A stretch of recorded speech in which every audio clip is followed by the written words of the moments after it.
રાજ્યભરમાં મેઘરાજાની મહેર જોવા મળી રહી છે। શરૂઆત થઈ ચૂકી છે ચોમાસાની સત્તાવાર રીતે અને આની સાથે જ તમામ લોકોમાં અલગ અલગ આની પ્રતિક્રિયા જોવા મળી રહી છે। ક્યાંક પાણી ભરાયા છે તો તેને લઈને ખેડૂતોમાં ખુશી છે અને અમુક લોકોને હાલાકીનો સામનો કરવો પડી રહ્યો છે। તો આપને જણાવી દઈએ 89 તાલુકામાં કેટલો વરસાદ પડ્યો છે। સૌથી વધુ ડાંગના આવામાં 4.76 ઇંચ વરસાદ પડ્યો છે, જેને લઈને ભારે હાલાકી ભોગવવી પડી રહી છે લોકોને। ડાંગના સુબીર તાલુકામાં 3.9 ઇંચ વરસાદ ખાબક્યો છે। આ તમામ અલગ અલગ માહિતી જે છે અલગ અલગ વિસ્તારોની આવી રહી છે। 17 તાલુકામાં 1 ઇંચથી પણ 0.5 ઇંચ સુધીનો વરસાદ ખાબક્યો છે અને આ અલગ અલગ આંકડાઓ આવી રહ્યા છે। ગીર સોમનાથના તાલુકાઓમાં ધોધમાર વરસાદ પડ્યો છે અને તમામ જગ્યાઓ પર મેઘમહેર જોવા મળી છે। વેરાવળમાં ખાબક્યો છે 3.19 ઇંચ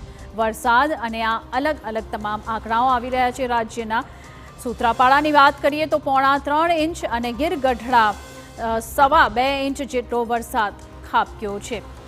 નવસારી જિલ્લાના વાંસદામાં 2 ઇંચ જેટલો વરસાદ ખાબક્યો છે। તો ગુજરાતમાં અલગ અલગ જિલ્લાઓમાં મેઘમહેર જોવા મળી રહી છે અને અત્યાર સુધી કેટલો વરસાદ આવ્યો છે તે તમામ આંકડા